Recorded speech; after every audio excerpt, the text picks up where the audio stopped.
I'm Long Pan from National Taiwan University, and I'm presenting VRoamer, generating on-the-fly VR experiences while walking inside unknown real-world buildings. And this is a research project when I was interning at Microsoft Research.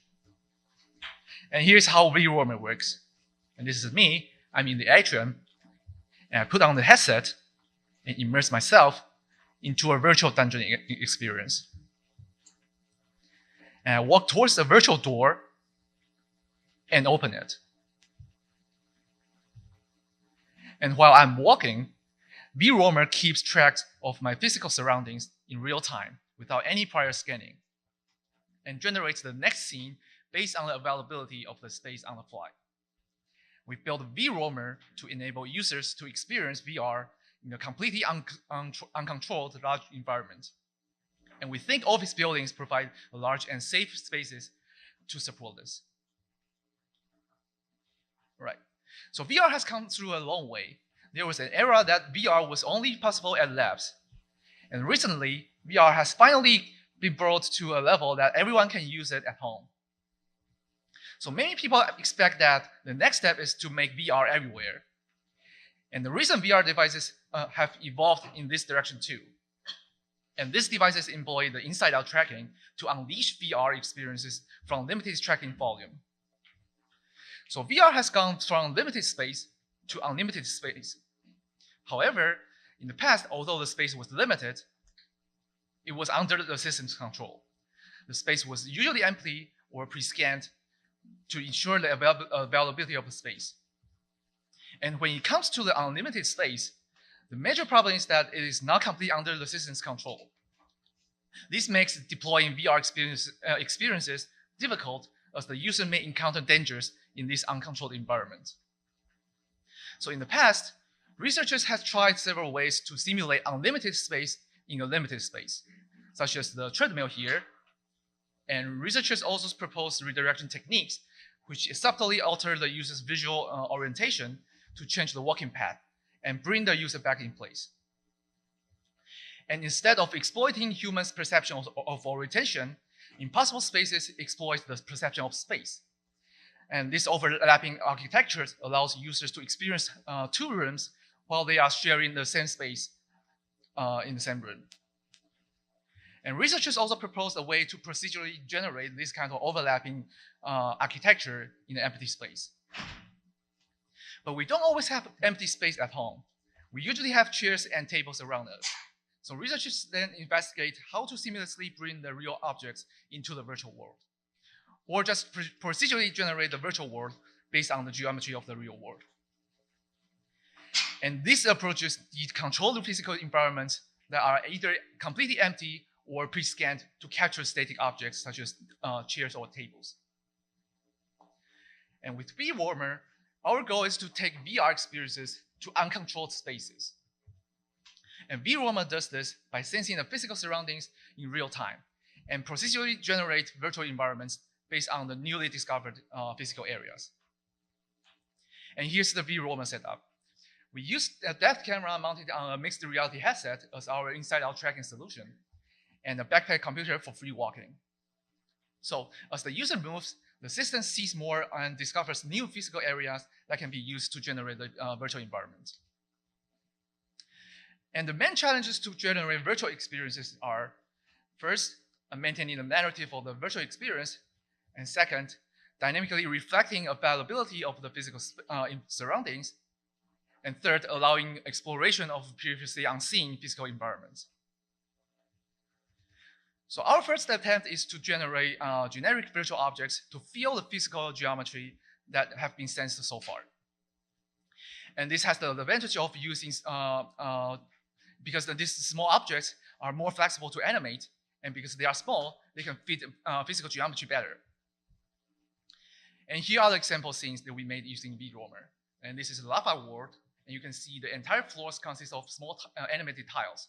And the tiles only float up when the system sees the area is walkable. And this can be done reversely, so the lava becomes the rising pillars to block users.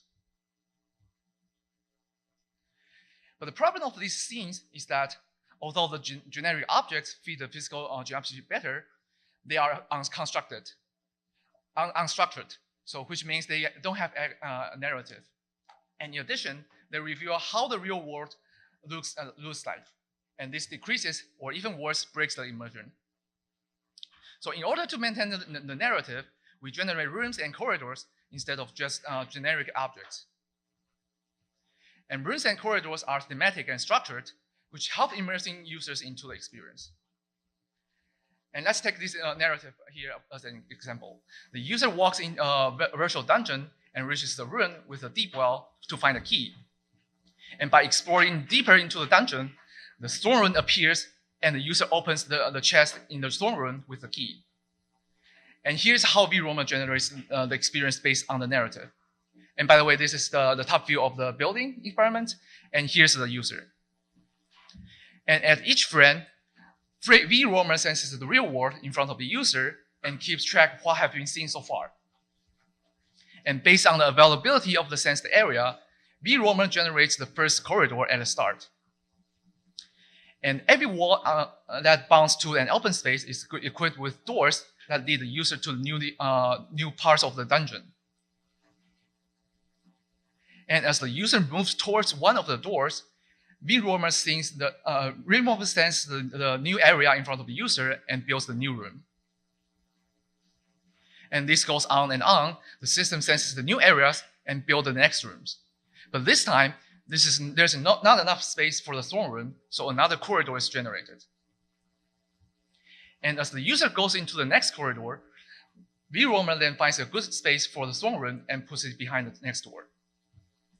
So when there's a space, VRoamer generates the pre-authored room that is designed for the narrative. And when there's no space, VRoamer generates corridors. And in a more extreme case, where there's no way out to an open space, VRoamer generates a closed room.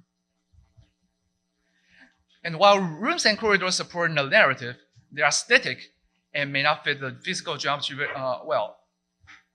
So VRoamer combines both generic objects and rooms and corridors to deliver safe and immersive experiences.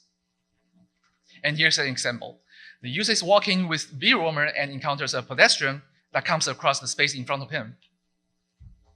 And VRoamer uses animated spikes to represent the walking pedestrian while maintaining the generated dungeon in the background.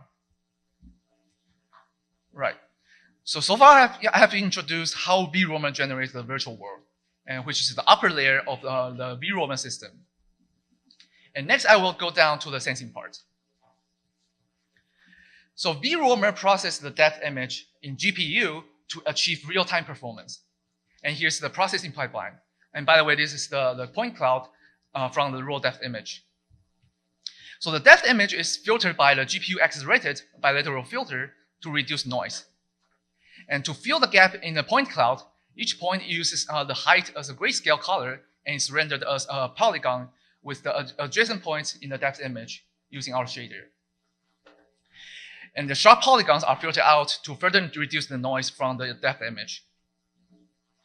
And this grayscale geometry then is projected from the top view to generate the height map. And inspired by the prior work, Oasis, VRoamer threshold the height map and labels obstacles as orange and floor as white. The main difference is that VRoamer also labels unknown areas as black. And this entire process takes only 12 milliseconds and using our backpack computer. So while VRoamer responds in 12 milliseconds, the depth camera only sees the area in front of the user within a limited sensing range. So therefore, VRoamer creates a global map to keep track of what have been seen so far. And this is how it looks like in our debug view.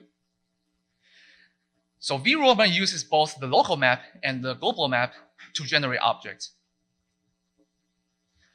All right, for generating generic objects, VRoamer uses the local map and the geometry shader to extrude the vertices to form primitive shapes as the position at the position of the pixel on the map,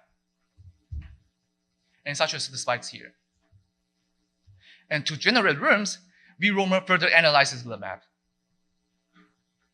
So VRoamer first takes a snapshot of the global map, and then label the edge between the floor and the unknown area as blue, which are the doors that will lead onto undiscovered areas. And then the map is downsampled to further speed up the generation process.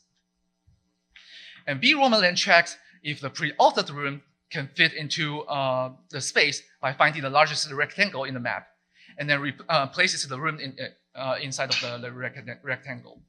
And here the orange lines are the walls, and the green lines are the doors. And if it does not fit, VRoamer generates a corridor by placing the wall along the white edge and the doors along the blue edges. And to test the functionality of a VRoamer, we did a proof of concept study. So the participants used VRoamer to go through our dungeon experience. So for safety reason, the participants were guided through a path in the building with a flying virtual valley that was controlled by the experimenter. And we recruited 14 participants to do the study and got qualitative feedback from them. And here are some quotes from the participants. So the participant one said, I was very confident until I saw new spikes suddenly appeared. So uncertainty of the virtual environment actually decreases the walking's confidence. And participant 3 said, I did not realize that I went this far. So the participant did immerse into the virtual world without noticing that they are in the real world geometry. And we also observed that participant 8 collided with the table while sidestepping. And he explained that the field of view of head-mounted display prevented him from seeing the obstacle on his side, and which is certainly our limitation. All right. So VRoamer still has several limitations. For example, that like other VR experiences, users are assumed to play by the rules. And our sensing capability is still limited, as we mentioned in the sensing section. And our processing also assumes floors are flat and virtual rooms are rectangular. And also, backtracking is not always guaranteed, as VRoamer may generate different rooms depends on the availability of the space.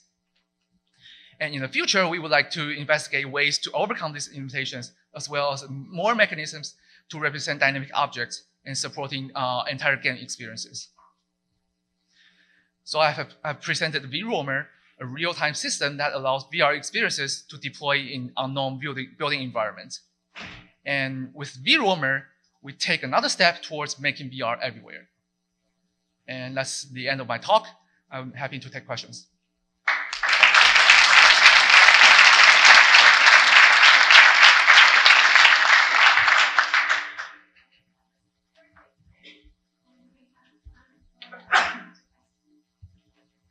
Very nice talk. Evan Suma from the University of Minnesota. So could you talk a little bit about some of the safety considerations that might need to be addressed in sort of these uncontrolled spaces beyond just things that are easily detectable with a depth camera in terms of like there being an obstacle or a stairwell? I'm thinking about things like cables that you might trip over, or things that are be difficult to, more challenging for the system to detect. Yeah, that's a very good question. So because of the sensing capabilities, there are still objects that we cannot really detect it yet. For example, the carpet on the ground, which is only have like a certain thickness, right, and which may not be detected by the current depth camera. Or for example, objects that will reflect the light, for example, like glasses, which can not also be detected by the depth camera as well. And also that the small objects certainly is also the limitations. Yeah. Thanks. Hi, you mentioned Rafael Bidara from TU Delft, the Netherlands. You mentioned among the limitations that backtracking was not guaranteed. I was wondering, could you explain why this is the case and what would be the challenges to make it possible? Yeah, so I should explain more about backtracking. So because VRoamer actually assumes, VRoamer actually generate the virtual experience based on the availability of the space, right? So whenever you go back to the previous rooms, that space might already be occupied by the other objects, and VRoamer will think that the space is not available anymore, and will generate the other things like corridors there, and will not be the previous room. So in order to address that, so we actually come up with several approaches to do that. So for example, that we can actually generate additional corridors that leads to more available space that could possibly connect to the previous room. That's the one way to do the backtracking. Yeah. Thank you. Cool.